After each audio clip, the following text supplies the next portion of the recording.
Refraction of light ആണ് നമ്മുടെ ഇന്നത്തെ ടോപ്പിക്. 10ാം ക്ലാസ് ഫിസിക്സിലെ 6ാമത്തെ chapter refraction of light. Refraction എന്ന് പറഞ്ഞിട്ടുണ്ടെങ്കിൽ പ്രകാശത്തിന്റെ ചെരിവ് എന്നാണ് അർത്ഥം. ഇത് വായുവാണ്. വായുവിലൂടെ ഒരു ലൈറ്റ് റേ ഇൻസിഡന്റ് ചെയ്യാണ്. അപ്പൊ ഇതാണ് ഇൻസിഡന്റ് റേ. ഇത് എങ്ങോട്ടാണ് ഇൻസിഡന്റ് ചെയ്തതെന്നറിയോ? ജലത്തിലേക്ക് ഇൻസിഡന്റ് ചെയ്തു. അപ്പോ നമ്മള് ഇത് വായു, ഇത് ജലം, ഇവയെ തമ്മിൽ വേർതിരിക്കുന്ന സർഫസ് അല്ലെങ്കിൽ ഉപരിതലാണ്. ഇവിടെ നമ്മൾ ഒരു പെർപെൻഡിക്കുലർ വരച്ചു.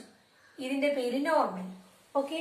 അപ്പോ നമ്മൾ വായുവിൽ നിന്നും ഒരു റേ ഓഫ് ലൈറ്റ് വെള്ളത്തിലേക്ക് പതിപ്പിച്ചപ്പോൾ ആ റിഫ്രാക്റ്റഡ് റേ, ഇതിന്റെ പേരാണ് റിഫ്രാക്റ്റഡ് റേ. അതായത് പ്രകാശരശ്മിക്ക് ഒരു ചരിവ് സംഭവിച്ചു.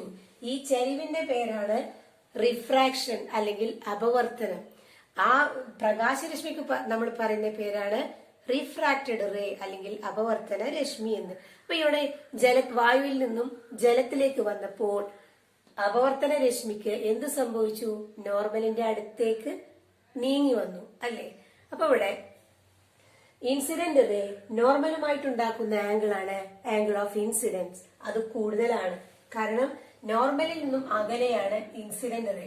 അത് ജലത്തിലേക്ക് കടന്നപ്പോൾ നോർമലിന്റെ അടുത്തേക്ക് വന്നപ്പോൾ ഇവിടെ ആംഗിൾ ഓഫ് റിഫ്രാക്ഷൻ എന്നാണ് ഈ ആംഗിളിന്റെ പേര്. റിഫ്രാക്റ്റഡ് റേ നോർമലുമായിട്ടുണ്ടാക്കുന്ന ആംഗിൾ ആണ് ആംഗിൾ ഓഫ് റിഫ്രാക്ഷൻ. അത് കുറഞ്ഞു. ഓക്കെ. ഇനി ഇതിന് രണ്ടിനും കാരണം അതുകൂടി നമുക്ക് പരിശോധിച്ച് നോക്കാം. ഇതിനുള്ള കാരണം ലൈറ്റിന്റെ ഒപ്റ്റിക് ഡെൻസിറ്റി ആണ്. എന്താണ് കാരണം? Optic density. ലൈറ്റിന്റെ അല്ല, ഓരോ മീഡിയത്തിന്റെയും ഒപ്റ്റിക് ഡെൻസിറ്റിയിലുള്ള വ്യത്യാസമാണ് ഇങ്ങനെ പ്രകാശത്തിന് ഈ ചെരിവ് വരാൻ കാരണം. ഇങ്ങനെ ഒപ്റ്റിക് ഡെൻസിറ്റിയിൽ വ്യത്യാസം വരുന്ന സമയത്ത് പ്രകാശത്തിന്റെ വേഗതയെ അത് ബാധിക്കും. ചുരുക്കി പറഞ്ഞാൽ ഒപ്റ്റിക് ഡെൻസിറ്റി ഒരു മീഡിയത്തിൽ കൂടുതലാകുമ്പോൾ അവിടെ പ്രകാശത്തിന്റെ വേഗത കുറവായിരിക്കും. അല്ലെങ്കിൽ ഒപ്റ്റിക് ഡെൻസിറ്റി ഒരു മീഡിയത്തിൽ കൂടുതലായാൽ അവിടെ പ്രകാശ വേഗത കുറവായിരിക്കും. എങ്ങനെയാണെങ്കിൽ എന്താണ് ഒപ്റ്റിക് ഡെൻസിറ്റി? സിമ്പിൾ ആയിട്ട് പറയുകയാണെങ്കിൽ optic density is the ability of a medium to reduce the speed of light. ഒരു മീഡിയത്തിന് പ്രകാശത്തിന്റെ വേഗതയെ കുറക്കുവാനുള്ള കഴിവിന് പറയുന്ന പേരാണ് ഒപ്റ്റിക് ഡെൻസിറ്റി. ഇപ്പൊ വായുവിൽ പ്രകാശത്തിന്റെ വേഗത കൂടുതലാണ് എന്ന് പറഞ്ഞാൽ വായുവിൽ ഒപ്റ്റിക് ഡെൻസിറ്റി കുറവാണ്.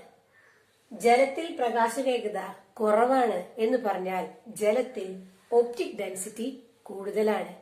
ഒപ്റ്റിക് ഡെൻസിറ്റിയും സ്പീഡ് ഓഫ് ലൈറ്റും ഇൻവേഴ്സ്ലി പ്രൊപ്പോർഷണൽ ആണ് എന്ന് പറയാം. ഒന്ന് കൂടുമ്പോൾ മറ്റൊന്ന് കുറയും. ഇനി വ്യത്യസ്ത മീഡിയങ്ങളിലെ ഒപ്റ്റിക് ഡെൻസിറ്റി നോക്കിക്കഴിഞ്ഞാൽ നിങ്ങൾക്ക് നമ്മുടെ പേജ് നമ്പർ 104 പോയി കഴിഞ്ഞാല് വ്യത്യസ്ത മീഡിയങ്ങളിലെ ഒപ്റ്റിക് ഡെൻസിറ്റി കാണാൻ കഴിയും. അത് നോക്കിക്കഴിഞ്ഞാൽ നമുക്ക് മനസ്സിലാവും എയറിനാണ്, വായുവിനാണ് ഏറ്റവും കൂടുതൽ ഒപ്റ്റിക് ഡെൻസിറ്റി ഉള്ളത്. വായുവിന്റെ optic density 3 × 10⁸8 3 × 10⁸8 metre per second ആണ് വായുവിന്റെ ഒപ്റ്റിക് ഡെൻസിറ്റി എങ്കിൽ, ഒപ്റ്റിക് ഡെൻസിറ്റി അല്ല, വായുവിലുള്ള ലൈറ്റിന്റെ speed, the speed of light in air എന്താണ്? പ്രകാശത്തിന്റെ വായുവിലുള്ള വേഗതയാണ് 3 × 10⁸8 മീറ്റർ പെർ സെക്കൻഡ്. അങ്ങനെയാണെങ്കിൽ പ്രകാശത്തിന്റെ ജലത്തിലുള്ള വേഗതയോ അത് 2 വാട്ടർ ഒപ്റ്റിക് ഡെൻസിറ്റി അല്ല, speed of light in air. Speed of light in air നോക്കിക്കഴിഞ്ഞാല് എയറിൽ 3.8 മീറ്റർ പെർ സെക്കൻഡ് ആണെങ്കിൽ വാട്ടറിൽ അത് 2 × 2.25 × 10⁸8 മീറ്റർ പെർ സെക്കൻഡ് ആയിരിക്കും. അപ്പോ ആർക്കാണ് ഇവിടെ സ്പീഡ് ഓഫ് ലൈറ്റ് കൂടുതൽ? എയറിനാണ്, അല്ലെ? അപ്പൊ എയറിന്റെ ഒപ്റ്റിക് ഡെൻസിറ്റിയോ കുറവായിരിക്കും. ആരെക്കാളും? വാട്ടറിനേക്കാളും കുറവായിരിക്കും. ഇനി വാട്ടറിനേക്കാളും സ്പീഡ് ഓഫ് ലൈറ്റ് കുറവാണ് ഗ്ലാസിന്. ഗ്ലാസിന്റെ speed of light 2 × 10⁸8 metre per second ആണ്. അതായത് ഗ്ലാസിന് ഓപ്റ്റിക് ഡെൻസിറ്റി കൂടുതലും ഗ്ലാസ്സിലെ ലൈറ്റിന്റെ സ്പീഡ് ജലത്തെക്കാളും വായുവിനേക്കാളും കുറവുമായിരിക്കും. അങ്ങനെയാണെങ്കിൽ വായുവിനേക്കാളും ജലത്തിനേക്കാളും ഒക്കെ ഓപ്റ്റിക് ഡെൻസിറ്റി ഗ്ലാസിന് കൂടുതലാണ്. ഇനി ഒരാൾ കൂടി ബാക്കിയുണ്ട്, അതാണ് ഡയമണ്ട്. ഡയമണ്ടിന്റെ ഓപ്റ്റിക് ഡെൻസിറ്റി സമം 1.25 10⁸ മീറ്റർ പെർ സെക്കൻഡ് ആണ് ഡയമണ്ടിന്റെ സ്പീഡ് ഓഫ് ലൈറ്റ്. അതായത് സ്പീഡ് ഓഫ് ലൈറ്റ് ഏറ്റവും കൂടുതൽ വായുവിനാണ്, വായു കഴിഞ്ഞാൽ വാട്ടറിനാണ്, വാട്ടർ കഴിഞ്ഞാൽ ഗ്ലാസിന്, ഗ്ലാസ് കഴിഞ്ഞാൽ ഏറ്റവും കുറവ് ഡയമണ്ടിനാണ് ലൈറ്റിന്റെ സ്പീഡ്. ഓപ്റ്റിക് ഡെൻസിറ്റിന്റെ അടിസ്ഥാനത്തിൽ പറയുകയാണെങ്കിൽ ഏറ്റവും കൂടിയ ഓപ്റ്റിക് ഡെൻസിറ്റി ഉള്ളത് ഡയമണ്ടിനേക്കാളും കുറവാണ് ഗ്ലാസിന്, ഗ്ലാസിനേക്കാളും കുറവാണ് വാട്ടറിന്, വാട്ടറിനേക്കാളും കുറവാണ് എയറിന്. അതുകൊണ്ട് തന്നെ എയറിൽ സ്പീഡ് ഓഫ് ലൈറ്റ് കൂടുതലാണ്. ജലത്തിൽ എയറിനേക്കാളും കുറവാണ്, ജലത്തെക്കാളിലും കുറവാണ് ഗ്ലാസിനേക്കാളിലും കുറവായിരിക്കും ഡയമണ്ടിന്. ഇനി നമുക്ക് റിഫ്രാക്ഷൻ ഇൻ ഡിഫറെന്റ് മീഡിയാസ് നോക്കാം. ഇപ്പൊ നമ്മള് ഓപ്റ്റിക് ഡെൻസിറ്റി എന്താണ്, സ്പീഡ് ഓഫ് ലൈറ്റ് എന്താണ് നമുക്ക് മനസ്സിലായിട്ടുണ്ടെങ്കിൽ ഇനി നമുക്ക് വ്യത്യസ്ത മീഡിയങ്ങളിലെ ലൈറ്റിന്റെ സ്പീഡ് ഒന്ന് കണ്ടു നോക്കാം. അതിനായി നിങ്ങളുടെ ടെക്സ്റ്റ് ബുക്കിൽ പേജ് നമ്പർ 106 കൊടുത്തിട്ടുള്ള ഒരു ഫിഗർ ഉണ്ട്, അത് ഒന്ന് നോക്കി നോക്കാം. ഇപ്പോൾ എയർ, വാട്ടർ, ആദ്യത്തെ കേസ് അതാണ്. വാട്ടറും എയറും തമ്മിലുള്ള ഓപ്റ്റിക് ഡെൻസിറ്റി നോക്കിക്കഴിഞ്ഞാല് നമ്മൾ ആൾറെഡി കണ്ടു കഴിഞ്ഞതാണ്. സ്പീഡ് ഓഫ് ലൈറ്റ് എയറിൽ വാട്ടറിനേക്കാളും കൂടുതലാണ്. അപ്പൊ നമ്മളിപ്പോ അതിനെ ഇവിടെ ഒരു നോർമൽ വരച്ചു. എന്നിട്ട് ഇവിടെ നിന്നും ഒരു റേ ഓഫ് ലൈറ്റ് വരികയാണ്. അപ്പൊ തന്നെ ഇവിടെ നോർമലുമായിട്ട് ഇൻസിഡന്റ് റേ ഉണ്ടാക്കുന്ന ആംഗിൾ ഓഫ് ഇൻസിഡൻസും ഇവിടെ എഴുതി കൊടുത്തോളാം. ഇനി ഇത് എൻ്റർ ചെയ്യുന്നത്, ഈ ലൈറ്റ് റേ എൻ്റർ ചെയ്യുന്നത് വാട്ടറിലേക്കാണ്. വാട്ടറിൽ സ്പീഡ് ഓഫ് ലൈറ്റ് കുറവല്ലേ, വാട്ടറിനല്ലേ ഓപ്റ്റിക് ഡെൻസിറ്റി കൂടുതല്. അപ്പോൾ ഈ റേ എന്ത് ചെയ്യും, ഇവിടെ സ്പീഡ് കുറവായത് കാരണം കുറച്ച് നോർമലിന്റെ അടുത്തേക്ക് ചരിഞ്ഞു വരും വാട്ടർ. ഇതാണ് ആരൊക്കെ തമ്മിലുള്ള കാര്യം, എയറും വാട്ടറും തമ്മിലുള്ള ഇൻസിഡന്റ് റേയും റിഫ്രാക്റ്റഡ് റേയും ആണ് നമ്മൾ വരച്ചിട്ടുള്ളത്. അടുത്തത് ഈ ഗ്ലാസിൽ നിന്നും എയറിലേക്ക് വരികയാണെന്ന് വിചാരിക്കുക. അപ്പോൾ എങ്ങനെ ഉണ്ടായിരിക്കും, ഒരു ഇവിടെ നമ്മൾ അങ്ങനെ നോർമൽ വരയ്ക്കുക. ഓക്കെ, ഇത് ഗ്ലാസ് ആണ്, ഇത് എയർ ആണ്. ആർക്കാണ് ഒപ്റ്റിക് സ്പീഡ് ഓഫ് ലൈറ്റ് കൂടുതൽ? എയറിനാണ് ഏറ്റവും കൂടുതൽ സ്പീഡ് ഓഫ് ലൈറ്റ് കൂടുതൽ, പിന്നെ ആണ് വാട്ടറിന്, പിന്നെയാണ് ഗ്ലാസിന് വരുന്നത്. അപ്പൊ നമ്മൾ ഇവിടെ ഗ്ലാസിൽ നിന്നും ഒരു റേ ഓഫ് ലൈറ്റ് കടന്നു വരികയാണ്. അപ്പോ ഇതിങ്ങനെ വന്നു, ഒരു ഇൻസിഡന്റ് റേ വന്നു. അപ്പൊ ഇവിടെ ആംഗിൾ ഓഫ് ഇൻസിഡൻസ് ആരാണ്? ഗ്ലാസിന്റെ ഉള്ളിലുള്ള ഇൻസിഡന്റ് റേ നോർമലുമായിട്ട് ഉണ്ടാക്കുന്ന ആംഗിൾ ആണ് ഇവിടെ ആംഗിൾ ഓഫ് ഇൻസിഡൻസ്. ഇനി ഈ റേ കിടക്കുന്നത് പ്രകാശത്തിന്റെ വേഗത കൂടിയ മീഡിയത്തിലാകിയത് കൊണ്ട് ഇതെന്ത് ചെയ്യും, ഇത് നോർമലിൽ നിന്നും അകന്നു പോവുകയാണ് ചെയ്യുക. അപ്പൊ ഇവിടെ ആംഗിൾ ഓഫ് റിഫ്രാക്ഷൻ കൂടുതലായിരിക്കും. ഇവിടെ ഇതിന്റെ പേരെന്താ അറിയോ, ഇത് ഡെൻസർ മീഡിയാണ്. ഓപ്റ്റിക് ഡെൻസിറ്റി കൂടുതലുള്ള മീഡിയത്തിന്റെ പേരാണ് ഡെൻസർ മീഡിയം. ഓപ്റ്റിക് ഡെൻസിറ്റി ഇത് ഡെൻസർ മീഡിയം. ഓപ്റ്റിക് ഡെൻസിറ്റി കുറവുള്ള മീഡിയത്തിന്റെ പേരാണ് റയറർ മീഡിയം.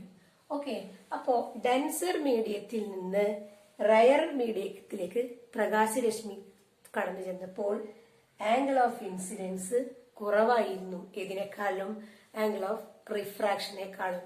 ഇപ്പുറത്തെ കേസിൽ നോക്കിയിട്ടുണ്ടെങ്കിൽ ആർക്കാ ഓപ്റ്റിക് ഡെൻസിറ്റി കൂടുതൽ? വാട്ടറിനല്ലേ. അപ്പൊ കൂടുതൽ ഡെൻസർ മീഡിയം വാട്ടർ ആയിരുന്നു. എയർ കുറച്ചും കൂടി റയറർ മീഡിയം, ഒപ്റ്റിക് ഡെൻസിറ്റി കുറവായിരുന്നു.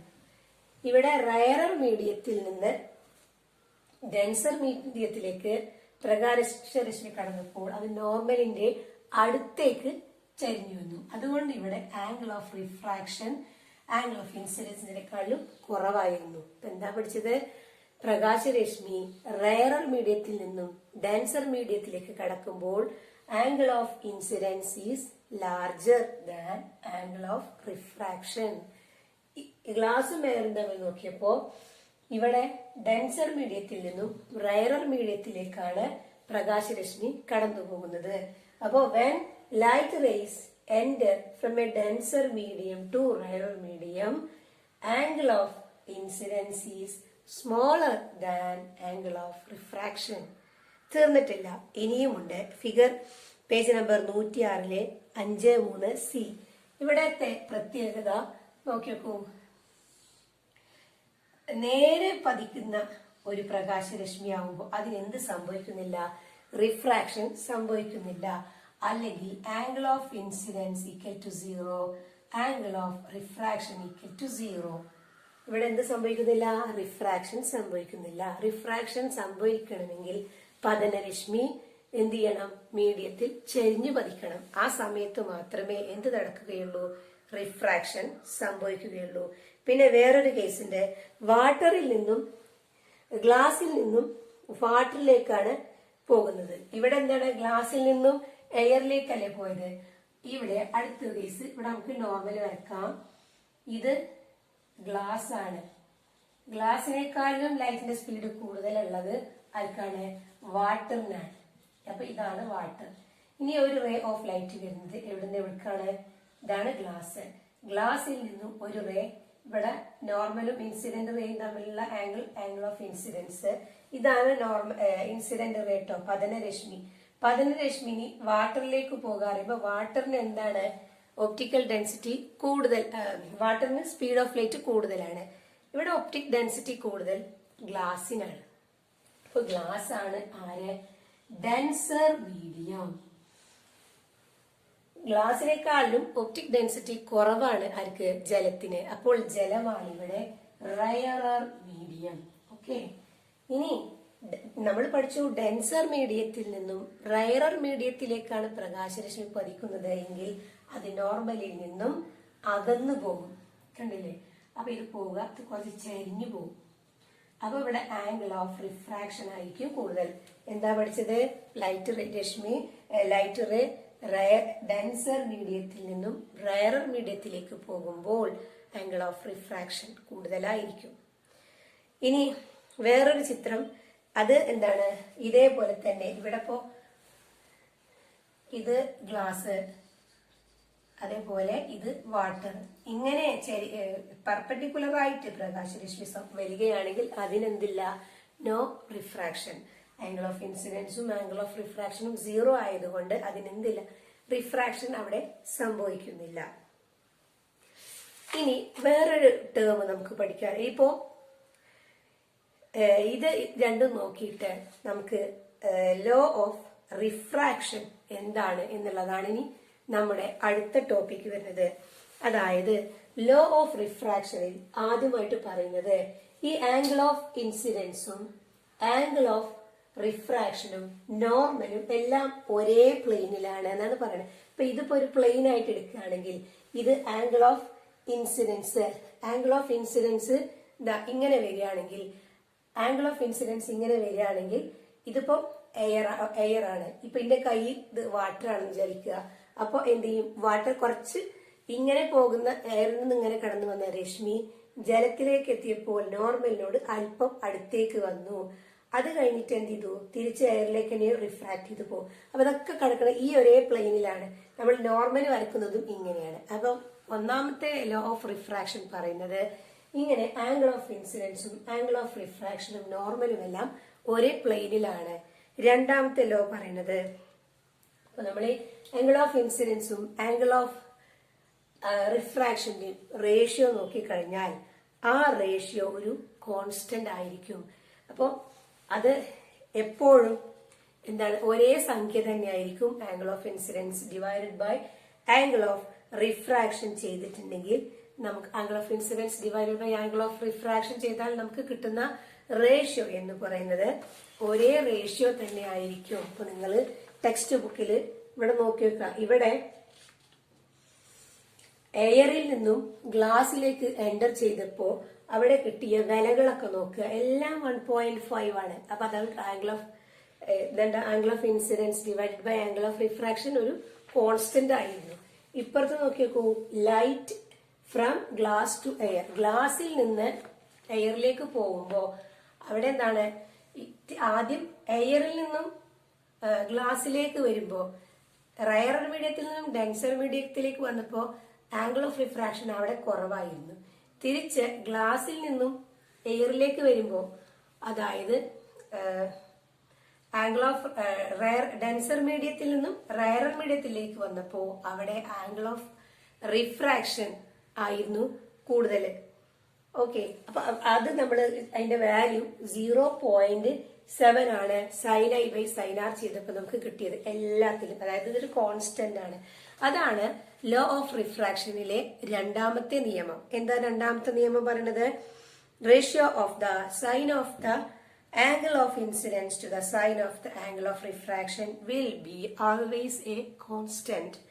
Okay, ഈ കോൺസ്റ്റന്റിന് ഇങ്ങനെ ഇപ്പൊ ഇവിടെ ഈ ഭാഗത്ത് ഇതെല്ലാം 0.7 ആണ്. ഏത് ഗ്ലാസിൽ നിന്നും എയറിലേക്ക് വന്നപ്പോൾ. ഇനി തിരിച്ച് എയറിൽ നിന്നും ഗ്ലാസിലേക്ക് വന്നപ്പോൾ അതെല്ലാം 1.5 ആയിരുന്നു. ഈ കോൺസ്റ്റന്റിനെ പറയുന്ന പേരാണ് റിഫ്രാക്റ്റീവ് ഇൻഡെക്സ്. ഓക്കെ, ഇനി ഈ റിഫ്രാക്റ്റീവ് ഇൻഡെക്സിനെ നമ്മൾ റിഫ്രാക്റ്റീവ് ഇൻഡെക്സ് കൂടുതലാണ് കുറവാണ് എന്നൊക്കെ നമ്മൾ എങ്ങനെയാ പറയാ? ഏതെങ്കിലും ഒന്നിനെ കമ്പയർ ചെയ്യുമ്പോഴാണ് പറയാ. അപ്പൊ ഇവിടെ തന്നെ നോക്കിക്കോ. ഫോർ എക്സാമ്പിൾ നിങ്ങളുടെ പേജ് നമ്പർ 108 ഗ്ലാസിൽ നിന്നും എയറിലേക്ക് പോയപ്പോ റിഫ്രാക്റ്റീവ് ഇൻഡെക്സ് 0.7 ആണ്. ഞാൻ പറഞ്ഞു ഇത് എയറിൽ നിന്നും ഗ്ലാസിലേക്ക് വന്നപ്പോഴുള്ള ലൈറ്റ് റേ എയറിൽ നിന്നും ഗ്ലാസിലേക്ക് വന്നപ്പോഴുള്ള റിഫ്രാക്റ്റീവ് ഇൻഡെക്സിനേക്കാളും കുറവാണ് എന്ന് ഞാൻ പറഞ്ഞു. അതായത് ഒന്നിനെ മറ്റൊന്നിനോട് കമ്പയർ ചെയ്തിട്ടല്ലേ പറയുന്നത്. അങ്ങനെ പറയുമ്പോൾ അതിന് പറയുന്ന ടേം ആണ് റിലേറ്റീവ് റിഫ്രാക്റ്റീവ് ഇൻഡെക്സ്. ഇനി നമ്മൾ കമ്പയർ ചെയ്ത് പറയുന്നത് എയറിലുള്ള റിഫ്രാക്റ്റീവ് ഇൻഡെക്സിനെ വെച്ചിട്ടാണ് പറയുന്നതെങ്കിൽ അതിന് വേറൊരു പേരുണ്ട്. അതിന്റെ പേരാണ് അബ്സല്യൂട്ട് റിഫ്രാക്റ്റീവ് ഇൻഡെക്സ് എന്നാണ് ആ ടേം. ഓക്കെ, ഇനി ഗ്ലാസ്സില്, വാട്ടറില്, ഡയമണ്ടില് ഇതിലൊക്കെയുള്ള റിഫ്രാക്റ്റീവ് ഇൻഡെക്സ് കാണാൻ 110 പേജിൽ കാണിക്കുന്നുണ്ട്. ഓക്കെ, അപ്പൊ ഇത്രയുമൊക്കെയാണ് എന്തെന്ന് പറയുന്നത് refraction of light, optic density, വ്യത്യസ്ത മീഡിയങ്ങളിലുള്ള റിഫ്രാക്റ്റീവ് ഇൻഡെക്സുകൾ, അതേപോലെ ലോ ഓഫ് റിഫ്രാക്ഷൻ. ഇത്രയും പോയിന്റുകളാണ് ഈ വീഡിയോയിൽ നമ്മൾ കവർ ചെയ്തിട്ടുള്ളത്. ഇനി ഇതിന്റെ തുടർന്നുള്ള ഭാഗങ്ങൾ കണ്ടാലാണ് നമുക്ക് ഈ ചാപ്റ്റർ ഫുൾ എക്സ്പ്ലനേഷൻ ആവുകയുള്ളൂ. ഈ ചാപ്റ്റർ തുടങ്ങുന്നത് തന്നെ നമുക്ക് ഒരു കുട്ടിയുടെ ചിത്രം കാണിച്ചിട്ടാണ് ഈ ചാപ്റ്റർ തുടങ്ങുന്നത്. അതായത് ഈ കുട്ടി ഒരു മത്സ്യത്തിനെ അമ്പ് ചെയ്യാൻ നോക്കിയപ്പോ അമ്പ് ചെയ്തപ്പോ കിട്ടിയത് കുട്ടിക്ക് എന്താണ്? ഒരു തവളയാണ് കിട്ടിയത്. അപ്പോ ഇതിന്റെ പിന്നിലുള്ള സയൻസ് എന്താന്ന് ചോദിച്ചാൽ നിങ്ങൾ പറഞ്ഞു കൊടുക്കണം. Due to the refraction of light, അതാണ് അതിന്റെ പിന്നിലുള്ള സയൻസ്. അപ്പൊ അതിന്റെ പിന്നിലുള്ള സയൻസ്, എയർ എന്ന മീഡിയത്തില് എന്ത് കൂടുതലാണ്? സ്പീഡ് ഓഫ് ലൈറ്റ് കൂടുതലാണ്. അത് വാട്ടറിലേക്ക് വന്നപ്പോ എന്താണ്? അതിന്റെ ലൈറ്റ് റേക്ക് ചരിവ് സംഭവിച്ചു. പിന്നീട് അപ്പോ ഈ ജലത്തിന്റെ അടിയിലുള്ള ഒബ്ജക്റ്റുകളെ അതിന്റെ ഫലമായി റിഫ്രാക്ഷൻ കാരണമായി അതിന്റെ യഥാർത്ഥ സ്ഥാനത്ത് നമുക്ക് കാണാൻ കഴിയുകയില്ല. അത് കാരണമാണ് ഈ കുട്ടിക്ക് ഈ ലൈറ്റ് റേയുടെ റിഫ്രാക്ഷൻ മൂലമാണ് ഈ കുട്ടിക്ക് ഈ മത്സ്യത്തെ കിട്ടാതെ അതിന് പകരം കുട്ടിക്ക് തവളയെ അമ്പ് ചെയ്യേണ്ടി വന്നത്. ഓക്കെ, ഇതിന്റെ ഡീറ്റെയിൽ നമുക്കിനി അടുത്ത ഒരു വീഡിയോയിൽ ചർച്ച ചെയ്യാം. എന്താണ് ഈ സംഭവത്തിന് കാരണം, അതുപോലെ ടോട്ടൽ ഇന്റേണൽ റിഫ്ലക്ഷൻ എന്താണ്. ഇപ്പൊ നമ്മളൊരു അക്വേറിയത്തിന്റെ താഴ്ഭാഗത്തു നിന്ന് മുകളിലേക്ക് നോക്കിയാൽ അക്വേറിയത്തിലെ എല്ലാ കാഴ്ചകളും നമുക്ക് അക്വേറിയത്തിന്റെ മുകളിൽ റിഫ്ലക്ട് ചെയ്ത് കാണാം.